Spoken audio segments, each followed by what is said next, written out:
ಸಿಯೋನಿಸ್ಟ್ಗಳಿಗೆ ನಾವು ಯಾವುದೇ ಕ್ಷಮೆ ಕೊಡಲ್ಲ.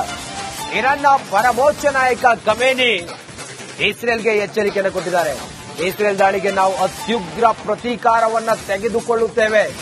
6ನೇ ದಿನಕ್ಕೆ ಕಾಲಿಟ್ಟ ಇಸ್ರೇಲ್ ಮತ್ತು ಇರಾನ್ ನಡುವಿನ ವಾರ್. ಭಯೋತ್ಪಾದಕ ಸಿಯೋನಿಸ್ಟ್ಗಳ ಆಳ್ವಿಕೆ ಅಂತ್ಯಗೊಳಿಸಬೇಕು. ಎಕ್ಸ್ ಖಾತೆಯಲ್ಲಿ ಪೋಸ್ಟ್ ಮಾಡಿದ ಇರಾನ್ನ ಖಮೇನಿ ಮತ್ತಷ್ಟು ಘೋರ ದಾಳಿಯ ಎಚ್ಚರಿಕೆಯನ್ನ ಇರಾನ್ ನೀಡಿದೆ.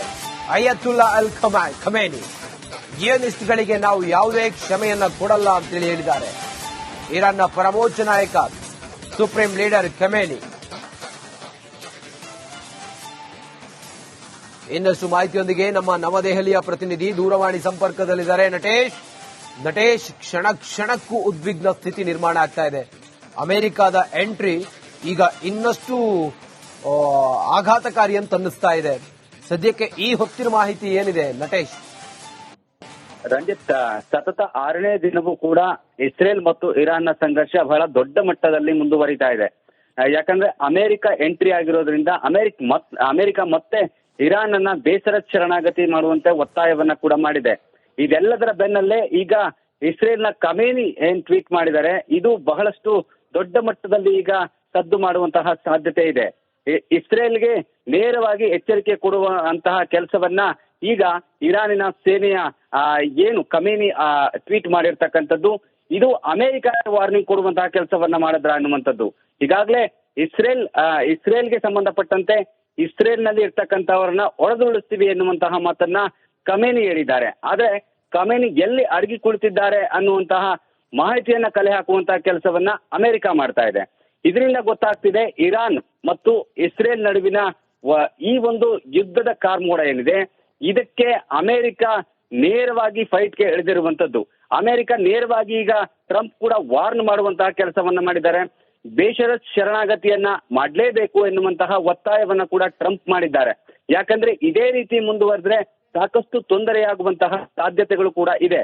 ಇಸ್ರೇಲ್ ಈಗಾಗಲೇ ಎಲ್ಲ ತಯಾರಿಗಳನ್ನ ಮಾಡಿಕೊಂಡು ಇರಾನ್ ವಿರುದ್ಧ ಶಸ್ತ್ರಾಸ್ತ್ರಗಳ ಪ್ರಯೋಗವನ್ನ ನಡೆಸ್ತಾ ಇದೆ. ಅದೆಲ್ಲದರ ಜೊತೆಗೆ ಇರಾನ್ ಕೂಡ ತನ್ನ ಹಠವನ್ನ ಬಿಡದೆ ಈ ರೀತಿಯಾದಂತಹ ಸಂಘರ್ಷಕ್ಕೆ ಮುಂದಾಗ್ತಾ ಇರ್ತಕ್ಕಂಥದ್ದು ಕೂಡ ಈಗ ಇಡೀ ರಾಜತಾಂತ್ರಿಕವಾಗಿ ಕೂಡ ಸಾಕಷ್ಟು ಚರ್ಚೆ ಆಗ್ತಾ ಇದೆ.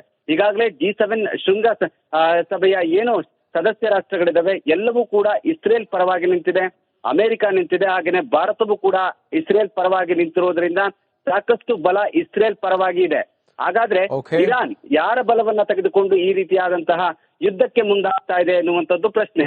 ಆದ್ರೆ ಈಗ ಇರಾನ್ನ ಏನು ಸೇನಾ ಮುಖ್ಯಸ್ಥರು ಕೂಡ ಈಗ ಅಡಗಿ ಕುಳಿತಿರುವಂತದ್ದು. ಜೊತೆಗೆ ಖಮೇನಿ ಈಗ ನೇರವಾಗಿ ಎಚ್ಚರಿಕೆಯನ್ನ ಇಸ್ರೇಲ್ಗೆ ಕೊಟ್ಟಿದ್ದಾರೆ. ಮುಂದಿನ ಈ ಕ್ಷಣಗಳಲ್ಲಿ ಏನಾಗುತ್ತೆ ಎನ್ನುವಂಥದ್ದನ್ನ ಕೂಡ ಕಾದು ನೋಡ್ಬೇಕಾಗತ್ತೆ ರಂಜಿತ್. ಓಕೆ, ಥ್ಯಾಂಕ್ ಯು ತಮ್ಮೆಲ್ಲ ಮಾಹಿತಿಗಾಗಿ ನಟೇಶ್. ಸಿಯೋನಿಸ್ಟ್ಗಳಿಗೆ ನಾವು ಯಾವುದೇ ಕ್ಷಮೆ ಕೊಡಲ್ಲ. ಇರಾನ್ನ ಪರಮೋಚ್ಚ ನಾಯಕ ಖಮೇನಿ ಇಸ್ರೇಲ್ಗೆ ಎಚ್ಚರಿಕೆಯನ್ನು ಕೊಟ್ಟಿದ್ದಾರೆ. ಇಸ್ರೇಲ್ ದಾಳಿಗೆ ನಾವು ಅತ್ಯುಗ್ರ ಪ್ರತೀಕಾರವನ್ನ ತೆಗೆದುಕೊಳ್ಳುತ್ತೇವೆ. 6ನೇ ದಿನಕ್ಕೆ ಕಾಲಿಟ್ಟ ಇಸ್ರೇಲ್ ಮತ್ತು ಇರಾನ್ ನಡುವಿನ ವಾರ್. ಭಯೋತ್ಪಾದಕ ಸಿಯೋನಿಸ್ಟ್ಗಳ ಆಳ್ವಿಕೆ ಅಂತ್ಯಗೊಳಿಸಬೇಕು. ಎಕ್ಸ್ ಖಾತೆಯಲ್ಲಿ ಪೋಸ್ಟ್ ಮಾಡಿದ ಇರಾನ್ನ ಖಮೇನಿ ಮತ್ತಷ್ಟು ಘೋರ ದಾಳಿಯ ಎಚ್ಚರಿಕೆಯನ್ನ ಇರಾನ್ ನೀಡಿದೆ. ಅಯತುಲ್ಲಾ ಅಲ್ ಖಮೇನಿ ಸಿಯೋನಿಸ್ಟ್ಗಳಿಗೆ ನಾವು ಯಾವುದೇ ಕ್ಷಮೆಯನ್ನ ಕೊಡಲ್ಲ ಅಂತೇಳಿ ಹೇಳಿದ್ದಾರೆ. ಇರಾನ್ನ ಪರಮೋಚ್ಚ ನಾಯಕ ಸುಪ್ರೀಂ ಲೀಡರ್ ಖಮೇನಿ. ಇನ್ನಷ್ಟು ಮಾಹಿತಿಯೊಂದಿಗೆ ನಮ್ಮ ನವದೆಹಲಿಯ ಪ್ರತಿನಿಧಿ ದೂರವಾಣಿ ಸಂಪರ್ಕದಲ್ಲಿದ್ದಾರೆ ನಟೇಶ್. ಕ್ಷಣ ಕ್ಷಣಕ್ಕೂ ಉದ್ವಿಗ್ನ ಸ್ಥಿತಿ ನಿರ್ಮಾಣ ಆಗ್ತಾ ಇದೆ. ಅಮೆರಿಕದ ಎಂಟ್ರಿ ಈಗ ಇನ್ನಷ್ಟು ಆಘಾತಕಾರಿ ಅಂತ ಅನ್ನಿಸ್ತಾ ಇದೆ. ಸದ್ಯಕ್ಕೆ ಈ ಹೊತ್ತಿನ ಮಾಹಿತಿ ಏನಿದೆ ನಟೇಶ್? ರಂಜಿತ್, ಸತತ 6ನೇ ದಿನವೂ ಕೂಡ ಇಸ್ರೇಲ್ ಮತ್ತು ಇರಾನ್ನ ಸಂಘರ್ಷ ಬಹಳ ದೊಡ್ಡ ಮಟ್ಟದಲ್ಲಿ ಮುಂದುವರಿತಾ ಇದೆ. ಯಾಕಂದ್ರೆ ಅಮೆರಿಕ ಎಂಟ್ರಿ ಆಗಿರೋದ್ರಿಂದ ಅಮೆರಿಕ ಮತ್ತೆ ಇರಾನ್ ಅನ್ನ ಬೇಸರ ಶರಣಾಗತಿ ಮಾಡುವಂತೆ ಒತ್ತಾಯವನ್ನ ಕೂಡ ಮಾಡಿದೆ.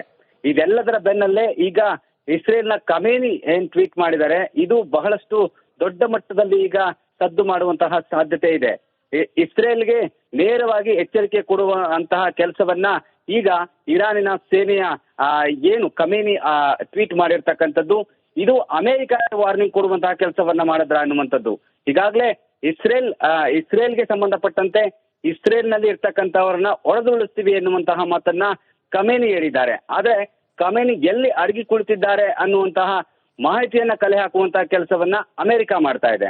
ಇದರಿಂದ ಗೊತ್ತಾಗ್ತಿದೆ ಇರಾನ್ ಮತ್ತು ಇಸ್ರೇಲ್ ನಡುವಿನ ಈ ಒಂದು ಯುದ್ಧದ ಕಾರ್ಮೋಡ ಏನಿದೆ ಇದಕ್ಕೆ ಅಮೆರಿಕ ನೇರವಾಗಿ ಫೈಟ್ಗೆ ಇಳಿದಿರುವಂತದ್ದು. ಅಮೆರಿಕ ನೇರವಾಗಿ ಈಗ ಟ್ರಂಪ್ ಕೂಡ ವಾರ್ನ್ ಮಾಡುವಂತಹ ಕೆಲಸವನ್ನ ಮಾಡಿದ್ದಾರೆ. ಬೇಷರತ್ ಶರಣಾಗತಿಯನ್ನ ಮಾಡಲೇಬೇಕು ಎನ್ನುವಂತಹ ಒತ್ತಾಯವನ್ನ ಕೂಡ ಟ್ರಂಪ್ ಮಾಡಿದ್ದಾರೆ. ಯಾಕಂದ್ರೆ ಇದೇ ರೀತಿ ಮುಂದುವರೆದ್ರೆ ಸಾಕಷ್ಟು ತೊಂದರೆಯಾಗುವಂತಹ ಸಾಧ್ಯತೆಗಳು ಕೂಡ ಇದೆ. ಇಸ್ರೇಲ್ ಈಗಾಗಲೇ ಎಲ್ಲ ತಯಾರಿಗಳನ್ನ ಮಾಡಿಕೊಂಡು ಇರಾನ್ ವಿರುದ್ಧ ಶಸ್ತ್ರಾಸ್ತ್ರಗಳ ಪ್ರಯೋಗವನ್ನ ನಡೆಸ್ತಾ ಇದೆ. ಅದೆಲ್ಲದರ ಜೊತೆಗೆ ಇರಾನ್ ಕೂಡ ತನ್ನ ಹಠವನ್ನ ಬಿಡದೆ ಈ ರೀತಿಯಾದಂತಹ ಸಂಘರ್ಷಕ್ಕೆ ಮುಂದಾಗ್ತಾ ಇರ್ತಕ್ಕಂಥದ್ದು ಕೂಡ ಈಗ ಇಡೀ ರಾಜತಾಂತ್ರಿಕವಾಗಿ ಕೂಡ ಸಾಕಷ್ಟು ಚರ್ಚೆ ಆಗ್ತಾ ಇದೆ. ಈಗಾಗಲೇ G7 ಶೃಂಗ ಸಭೆಯ ಏನು ಸದಸ್ಯ ರಾಷ್ಟ್ರಗಳಿದಾವೆ ಎಲ್ಲವೂ ಕೂಡ ಇಸ್ರೇಲ್ ಪರವಾಗಿ ನಿಂತಿದೆ, ಅಮೆರಿಕ ನಿಂತಿದೆ, ಹಾಗೇನೆ ಭಾರತವೂ ಕೂಡ ಇಸ್ರೇಲ್ ಪರವಾಗಿ ನಿಂತಿರೋದ್ರಿಂದ ಸಾಕಷ್ಟು ಬಲ ಇಸ್ರೇಲ್ ಪರವಾಗಿ ಇದೆ. ಹಾಗಾದ್ರೆ ಇರಾನ್ ಯಾರ ಬಲವನ್ನ ತೆಗೆದುಕೊಂಡು ಈ ರೀತಿಯಾದಂತಹ ಯುದ್ಧಕ್ಕೆ ಮುಂದಾಗ್ತಾ ಇದೆ ಎನ್ನುವಂಥದ್ದು ಪ್ರಶ್ನೆ. ಆದ್ರೆ ಈಗ ಇರಾನ್ನ ಏನು ಸೇನಾ ಮುಖ್ಯಸ್ಥರು ಕೂಡ ಈಗ ಅಡಗಿ ಕುಳಿತಿರುವಂತದ್ದು. ಜೊತೆಗೆ ಖಮೇನಿ ಈಗ ನೇರವಾಗಿ ಎಚ್ಚರಿಕೆಯನ್ನ ಇಸ್ರೇಲ್ಗೆ ಕೊಟ್ಟಿದ್ದಾರೆ. ಮುಂದಿನ ಈ ಕ್ಷಣಗಳಲ್ಲಿ ಏನಾಗುತ್ತೆ ಎನ್ನುವಂಥದ್ದನ್ನ ಕೂಡ ಕಾದು ನೋಡ್ಬೇಕಾಗುತ್ತೆ. ರಂಜಿತ್, ಓಕೆ, ಥ್ಯಾಂಕ್ ಯು ತಮ್ಮೆಲ್ಲ ಮಾಹಿತಿಗಾಗಿ. ಸಿಯೋನಿಸ್ಟ್ಗಳಿಗೆ ನಾವು ಯಾವುದೇ ಕ್ಷಮೆ ಕೊಡಲ್ಲ. ಇರಾನ್ನ ಪರಮೋಚ್ಚ ನಾಯಕ ಖಮೇನಿ ಇಸ್ರೇಲ್ಗೆ ಎಚ್ಚರಿಕೆಯನ್ನು ಕೊಟ್ಟಿದ್ದಾರೆ. ಇಸ್ರೇಲ್ ದಾಳಿಗೆ ನಾವು ಅತ್ಯುಗ್ರ ಪ್ರತೀಕಾರವನ್ನ ತೆಗೆದುಕೊಳ್ಳುತ್ತೇವೆ. 6ನೇ ದಿನಕ್ಕೆ ಕಾಲಿಟ್ಟ ಇಸ್ರೇಲ್ ಮತ್ತು ಇರಾನ್ ನಡುವಿನ ವಾರ್. ಭಯೋತ್ಪಾದಕ ಸಿಯೋನಿಸ್ಟ್ಗಳ ಆಳ್ವಿಕೆ ಅಂತ್ಯಗೊಳಿಸಬೇಕು. ಎಕ್ಸ್ ಖಾತೆಯಲ್ಲಿ ಪೋಸ್ಟ್ ಮಾಡಿದ ಇರಾನ್ನ ಖಮೇನಿ ಮತ್ತಷ್ಟು ಘೋರ ದಾಳಿಯ ಎಚ್ಚರಿಕೆಯನ್ನ ಇರಾನ್ ನೀಡಿದೆ. ಅಯತುಲ್ಲಾ ಅಲ್ ಖಮೇನಿ ಸಿಯೋನಿಸ್ಟ್ಗಳಿಗೆ ನಾವು ಯಾವುದೇ ಕ್ಷಮೆಯನ್ನ ಕೊಡಲ್ಲ ಅಂತೇಳಿ ಹೇಳಿದ್ದಾರೆ.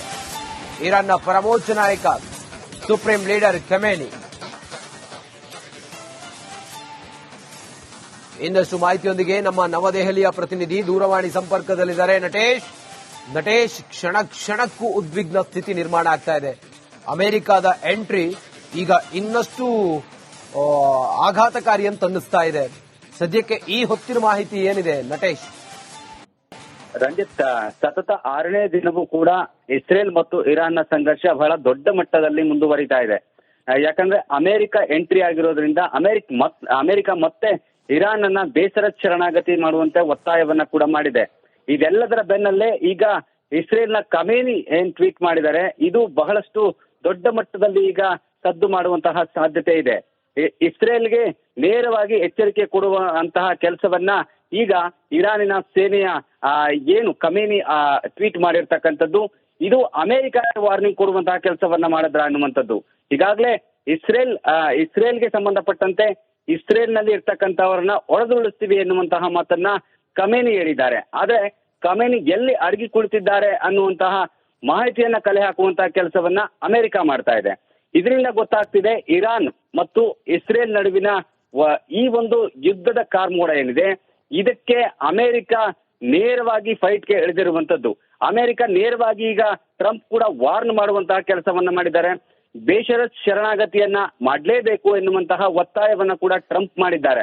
ಯಾಕಂದ್ರೆ ಇದೇ ರೀತಿ ಮುಂದುವರೆದ್ರೆ ಸಾಕಷ್ಟು ತೊಂದರೆಯಾಗುವಂತಹ ಸಾಧ್ಯತೆಗಳು ಕೂಡ ಇದೆ. ಇಸ್ರೇಲ್ ಈಗಾಗಲೇ ಎಲ್ಲ ತಯಾರಿಗಳನ್ನ ಮಾಡಿಕೊಂಡು ಇರಾನ್ ವಿರುದ್ಧ ಶಸ್ತ್ರಾಸ್ತ್ರಗಳ ಪ್ರಯೋಗವನ್ನ ನಡೆಸ್ತಾ ಇದೆ. ಅದೆಲ್ಲದರ ಜೊತೆಗೆ ಇರಾನ್ ಕೂಡ ತನ್ನ ಹಠವನ್ನ ಬಿಡದೆ ಈ ರೀತಿಯಾದಂತಹ ಸಂಘರ್ಷಕ್ಕೆ ಮುಂದಾಗ್ತಾ ಇರ್ತಕ್ಕಂಥದ್ದು ಕೂಡ ಈಗ ಇಡೀ ರಾಜತಾಂತ್ರಿಕವಾಗಿ ಕೂಡ ಸಾಕಷ್ಟು ಚರ್ಚೆ ಆಗ್ತಾ ಇದೆ.